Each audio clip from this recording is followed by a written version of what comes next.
Jim Shannon has a nice backyard here in Anchorage. Well, that's a cool gnome. I mean, he's sitting on a mushroom playing a flute. You might say Jim's life is pretty complete. I mean, what more do you need? That's one of Jim's favorite gnomes, but he has others. This one here in the front pushing a wheelbarrow. There's another gnome in there wearing a pine cone on his head. Undercover gnome or a comb gnome. There's even matrimony gnomes. I think they're married. Why? Why do you think they're Well, they're always together.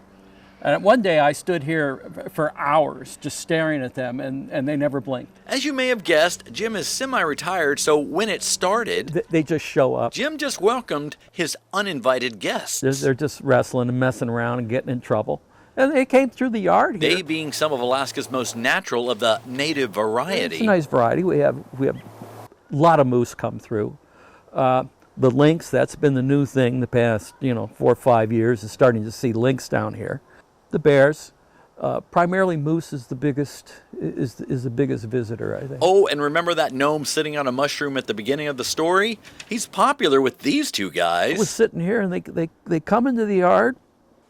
They're rustling, they're fighting around, and they go around back by my daughter's play set. And, I had the camera close by, so I got some quick footage. The reason Jim got that quick video? Well, he's been doing this a while. 1988, I got hired by BP to be their video communications specialist. Jim got laid off in 1999, so he opened his own production company. And here in his man video cave for fun, he started putting all that backyard wildlife footage together, complete with fanciful music for his friends and family. And this is your backyard? Yeah, well, there's the tulip, or it's sitting right on the deck. I'm shooting from where you were shooting the interview. How cool is that? And those bears?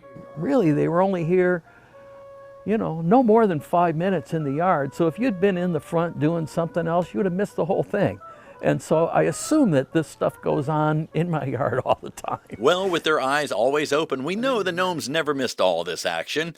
And as reluctant a nature photographer Jim says he is... Well, I don't really have a passion for it. It's just,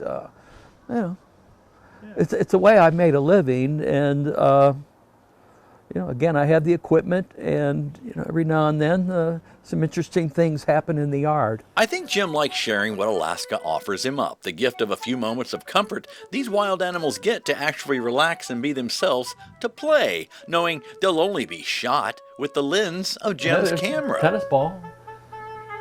Look at their feet. Big feet.